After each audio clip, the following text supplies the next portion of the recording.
everyone, welcome back to another video and welcome to Mercy Tierra's 27-day YouTube hop for the spring. Today I am going to take the challenge of this card sketch, and just like last month or last season, I took that card sketch and made it into a layout. So I was really inspired by this wreath on here, and currently my Cricut is cutting out my the wreath that I'm going to use. Hopefully I can hear my cat out there. Hopefully he's not messing that up. So I'm going to go ahead and use the wreath. I think that I ended up cutting the wreath larger than I originally planned, but that's okay. We will make it work. And instead of this kind of block element that they have here with the little domed top and bottom, I think I'm going to make that my picture. So I wanted to give you guys just a minute to kind of look at this to see what I'm going to do. I might try to leave this in the screen as much as I can, or at the end. I will at least try to put them together before the very end of the video. So I hope you enjoy this, and I will show you in just a minute. Let me go check to see if my cut file is done. It is not currently done, but it is one that has a wreath with a bunch of different stars. So I'm going to take the time to back the stars with all, and this is the Simple Stories Little Dude collection still, and I only have 4 full pieces of pattern paper from this collection, which is still good. This is actually great because there's so much more I can do with this. So I need to go find my photo and get started, and I won't show you the process of backing every star, but I will definitely do a few with you. All right, guys, hope you like the video. Thanks. So this is the star wreath border that I was mentioning. I was having my Cricut cut out, and I believe this is a cut file by Paige Evans. She's got a lot of wonderful cut files, and I find them very easy to use on my Cricut. So I don't often do cut files like this where I have to back them. I love the look of them. I just usually don't think about it, and so I'm not really used to having to cut things out to back them. My original plan was to go ahead and back or trace around the outside of the stars and then cut them on just a little bit inside where I traced them on. And I also thought maybe I could cut out more than one paper at a time, and it worked okay cutting out more than one paper at a time, but they were just too big to cut. So after a few minutes, I decided I would take one of the stars that was from the inside of that cut file, and I would go ahead and trace around that and then just cut it a little bit bigger instead of the opposite. So I'm basically doing the opposite of what I had started out to do. And I decided just to do one paper at a time because I just figured that would be easier than trying to make sure I'm holding on to them tight enough and that they're all going to be in place. And so I just tested it out there and was just showing you, and I basically traced a bunch, and when I was waiting for my kids to get out of school is when I took the time to cut them. It just happened to work out because I had to wait a little bit longer for one of my sons. So it took a few minutes to cut them, but it wasn't so bad. And now I'm going to glue down all these pieces, and I actually cut way more than I thought. I mean, there looks like there's a lot of stars on there, and I didn't count. I just basically tried to do an odd number of each pattern paper. And a lot of them I'm not even going to end up using. You will see. I am just trimming down the stars if I cut them a little bit too big. Most of them I didn't, but I'm just showing you here that I'm using my Lawn Fawn glue because that glue is just really nice for just getting a tiny bit out. So I use that. And what I'm just doing is I'm taking one of color. I'm going to divide them here in just a second, but I'm just showing you here that I'm just going to spread that one color around the entire wreath to make sure it wasn't touching anything, and so on and so forth. So here I have gone ahead and backed a lot of the stars, or basically all of the stars, I guess you could say. And now I'm just randomly putting a square of foam tape under some of them. I want some of it to be flat and some of it to be popping up. And I'm going to be scrapbooking this photo of my son, and I have to apologize. I hope my layout isn't at the bottom of the screen the whole time. I'll have to adjust my camera again. This is just a fun layout, I figured, so I'm just going to do this fun picture of my son. This is my middle son. This was back in 2010, and I really love the way this layout turns out. I am just testing now because I want to make sure there's no foam tape under any of the stars that I'm going to go ahead and that I'm going to pop up. I want to make sure. I had thought about popping up the photo, but I changed my mind and just decided to put it flat. So, and it works out. It, with all the dimensions, some of it popped up, some of it not. There's a lot of dimension on the page as it is. And this page goes really very fast. It didn't even take me, once I cut out all the stars and glued them to the back, it maybe only took me about 15 minutes, 20 minutes to do the rest of this page. And so there you can see I glued it down. There is like 1 or 2 stars that are ripped. There's only 1 star that I really know of that is ripped, so I'm going to make sure to put my photo over that 1 star that is ripped. And I really love it. I did think about possibly cutting my photo down to 4x4, but I just kind of decided I think I liked it bigger at 4x6. I kind of wondered if it would get lost at the size of 4x4. So I just left it at 4x6. And now I'm just looking, I wanted to mat the photo so that it didn't get as lost. And I was kind of hoping for that yellow, but I couldn't find a whole sheet. I tried this blue, but I'm going to decide that the blue is just too dark. I didn't want the blue.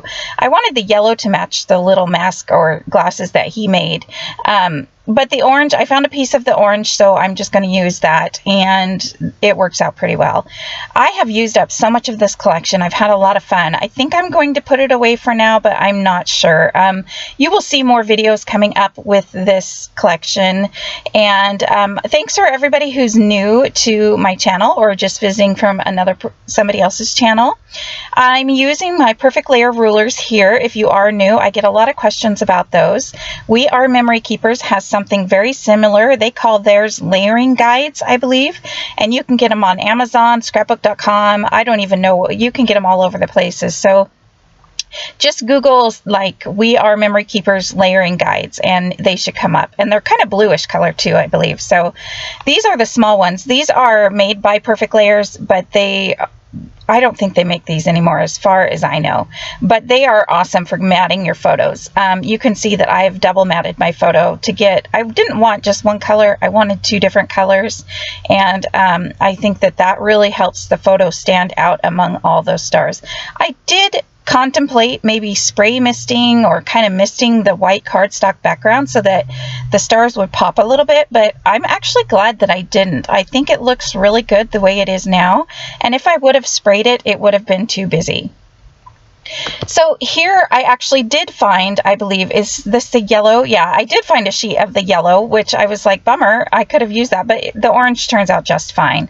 And my cat got locked in my scrap room and played on these papers, so they're a little bit bent. So that one corner is a little bent, but I'm going to go ahead and do it anyway.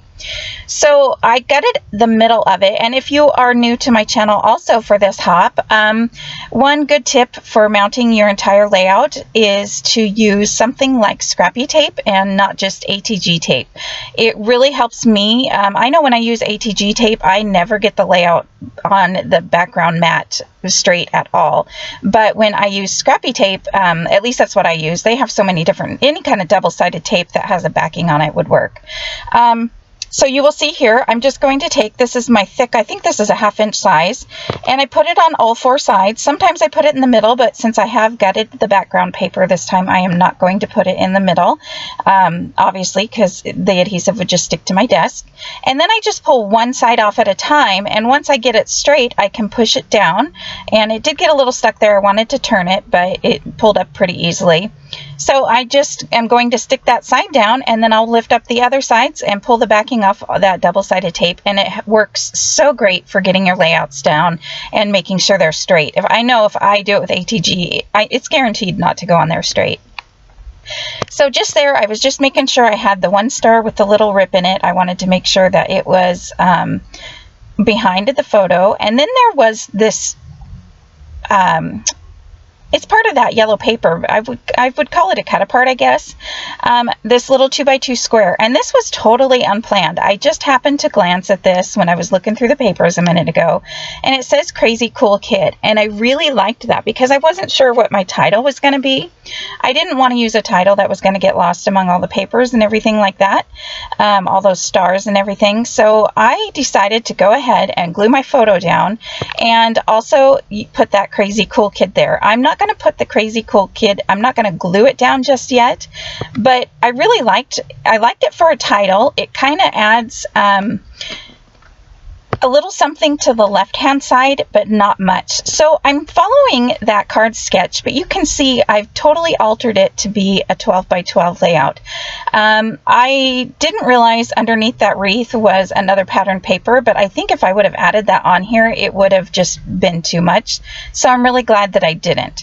And so in the sentiment strip, I did originally plan on bringing something all the way from the left side of the layout, but once I saw that Crazy Cool Kid little 2 by 2 square, I went with it, and from here the layout goes pretty easy. I did pop up that Crazy Cool Kid on some foam tape to give that a little bit of added dimension, and I left it there just for a few minutes just to make sure that that's where I wanted it to go. But on the left side of that photo there is a lot of blank space, so I feel like it kind of covers up that blank space, and it helps kind of cover up that side of the photo since I didn't cut the photo down.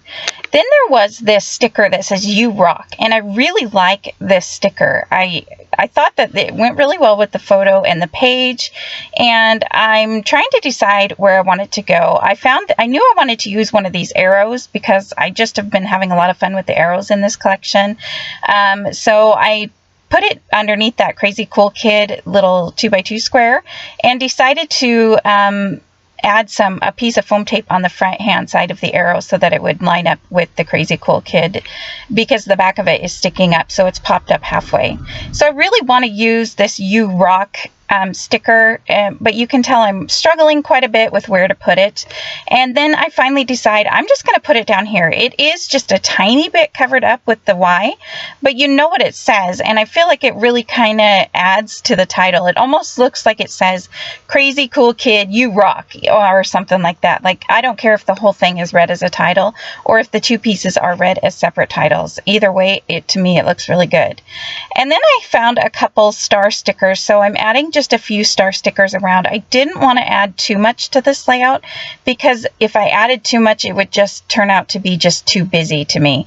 And I feel like that cut file really just makes the entire page as it is. So I'm looking around. I am going to add a couple of these word phrase stickers in 2 different colors. I'm playing around with which ones I want to use, and I'm going to add 2 of them above the photo on the right hand side that you can see me playing around with.